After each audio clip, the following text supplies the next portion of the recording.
In this video, I'm going to show you how you can start a outreach campaign on Facebook, Instagram, LinkedIn. It's the same process.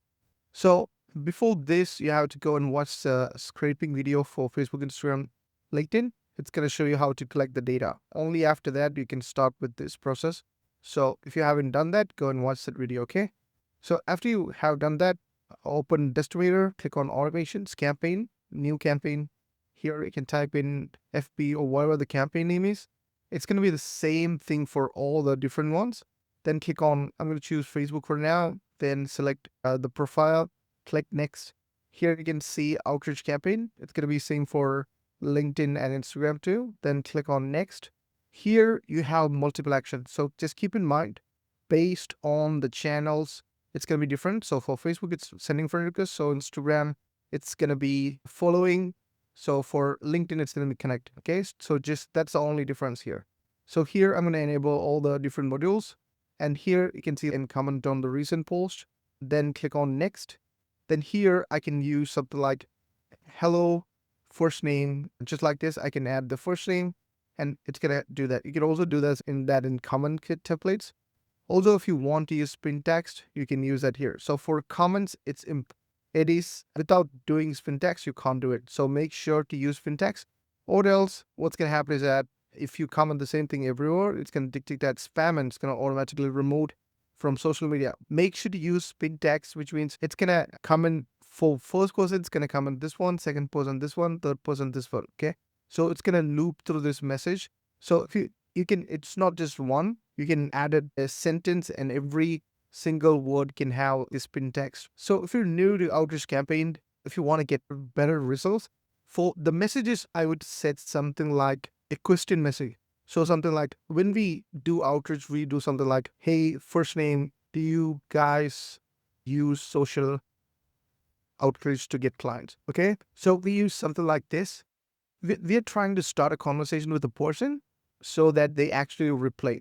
You can do direct pitch. It's going to work. Every single thing works, but it's just that we have found that asking a question, some kind of question, it's going to help you to get much better results with outreach. So based on your offer, you have to craft out a simple question.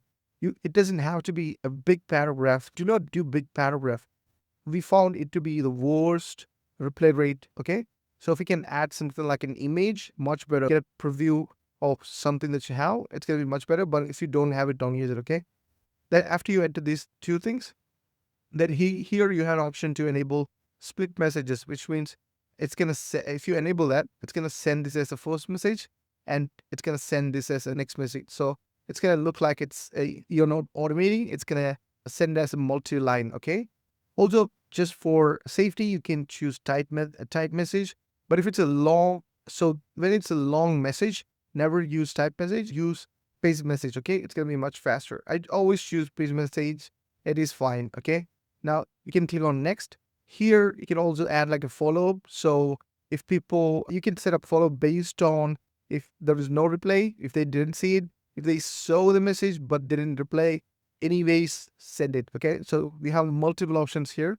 And then you can enter the follow-up message one, and then you can add couple, and then you can add multiple follow-up messages like this. There is no limit on how you can do. I would suggest at least 5 to 6, and not in a way that you send the first message 24 hours, after 3 days, after 5 days. Just keep spreading it throughout a month. Sometimes people are not active on social. It's better if you split it across like a month. Okay. And then if you're on Facebook, then you can unfriend them if they didn't reply to all the follow-ups. Because if you consider your profile as like a business thing, then keeping your friend list clean is very important. So you can enable that option. Now click on next. Then here, choose this by default and click on next. Here we have set up like 30 as a default limit for everything. So you can set up 30. This is something that we have found out very safe. But let's say if your profile is very new, then don't set it 30. Make sure to set that to 10, which means you just created the profile, set that to 10. Okay. Anything, and then do a warm up for a week. Keep this limit for 7 days. And then if everything is going well, just increase that to 20, then just keep on increasing. 30 is for profiles. For example, if you send requests, people usually accept your profile is very nice looking. It's attractive. You have content. then all that thing actually contributes towards your limits. Okay, so if you send a request, people accept it, they don't mark it as spam, you can keep sending more. That's how the algorithm works. Okay, so if you send a request and people are declining, then even if you set these safe limits, it's going to be bad. So make sure you have your profile picture and everything is set up and everything looks good, and it's going to be great. Okay, now click on next. Here you can enable scheduling. Here you could say based on the time zone that you're in, you can set that, and then you can set the start time, end time, which means only during this specific period it's going to work. Also, you can enable the weekdays, weekends, and then you can disable a specific day if you want. I would suggest keep the Saturday, Sunday off because normally people don't work there at that time. But if you want to do it because it's your business, okay?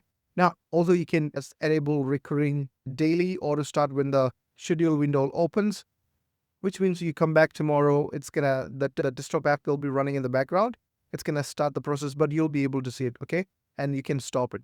Now, click on next. Here you can set, so this is where we scraped and added our data. So you can go and select local tags. If you have it on cloud, then you can select it from the most of the time. If you're using Destovator, it's gonna be on local. I'm gonna select a few friends. I got 221 people here. Then I can click on create campaign. And now the campaign has been created. I can open it and I can start running. If you want it to be headless, which means if you enable this, you won't be able to see the Chrome opening. You won't be disturbed. But I would always suggest to keep it non-headless. Keep it just like how it is right now and keep it running because that's the best option, okay?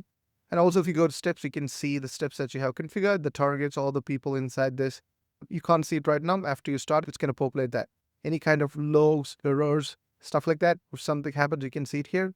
Here, you can see how many sessions happened, like how many times the browser opened. Here, you can see the data, also the inbox monitor to set how many hours it's going to work, how often it's going to go and scan your inbox to check messages and follow-ups. Here, you can also see the different kind of follow-ups that you have set. Also, some kind of data on how many follow-ups sent today. You can also run it right now. You can pause it anytime. So that's how you use the outreach. This process is same for Facebook, Instagram, and LinkedIn. Okay, so that's how you use it. I'll be seeing you in the next one.